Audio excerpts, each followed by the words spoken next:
Hello and welcome back to another video. My name's Connor and today we're going to be taking a look at the house price index report for June from RIGHTMOVE. But before we do that, I have to ask, please hit that subscribe button and of course hit the like button as well.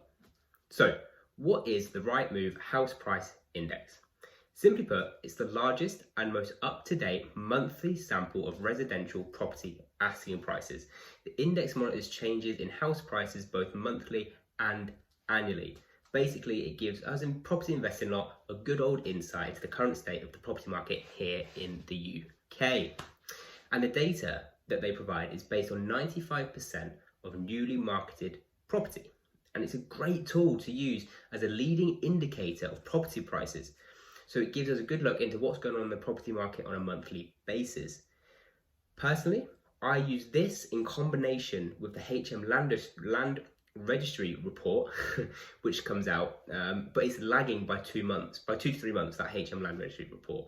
So I use this monthly data that we get from RIGHTMOVE in combination with the HM Land Registry to try and give myself a good look at what's going on in the property market.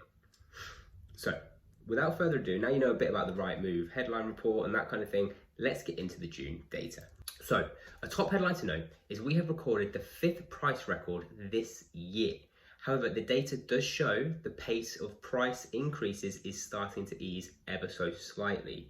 Properties coming to the market saw a rather modest 0.3% increase in the month, which is equivalent to about £1,113. A contributing factor to the slowing price growth is affordability constraints. However, annual growth is still on track to hit 5% by the end of the year. So that's what RIGHTMOVE and their data scientists over there are expecting the house prices to hit this year, taking everything into account. RIGHTMOVE also reported a decrease in buyer demand of 8% in May compared to April, but it's still 6% higher than last year. And amazingly, it's more than double or 113% than the pre-pandemic 5-year average. It's a bit of a mouthful.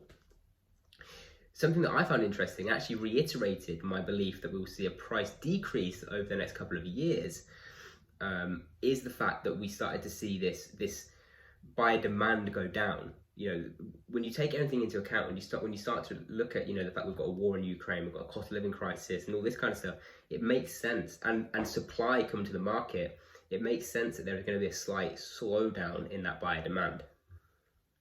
As I said earlier, the asking price of property coming to the market has hit another record for a 5th consecutive month, rising by 0.3%, bringing the average price of property coming to the market to £368,614. RIGHTMOVE also gives us a national average asking price by market sector, which is great to see because it's interesting to see how the different sectors are performing over time. So the average for first-time buyers is £224,251 compared to May, when it was £223,117. For those moving on to their second home, the average price is £339,675 when compared to May, where it was £337,000. And finally, we have those top of the ladder buyers coming in at £678,000 compared to £680,938 in May. So we're actually seeing a 0.3% decrease in the top of the ladder buyers. However, the average is still up by 10.1% annually for those top of the ladder buyers. Okay, so that then brings us on to supply. Well, buyers actually have a lot more choice when compared to this time last year, with the number of properties coming to the market up by 7%. However, this is 11% down compared to the same time in 2019. RIGHTMOVE also reported a conveyancing logjam, so anyone looking to buy and move this year will need to act pretty quick in the coming weeks, as it's currently taking about 150 days to complete a purchase. This, bear in mind, is 50 days longer than the same time in 2019. So there's 150 days is a long old time to wait to complete on a purchase. The main reason? Well, there are currently 500,000 homes currently sold subject to contract. This is a huge 44% higher than this time in 2019 and 39% higher than the pre-pandemic 5-year average. Okay, so that there is a quick roundup of what's going on in the property market for June, as reported by Rightmove in their June house price index report. I hope you found this useful. I'm going to be coming every time they release one of these.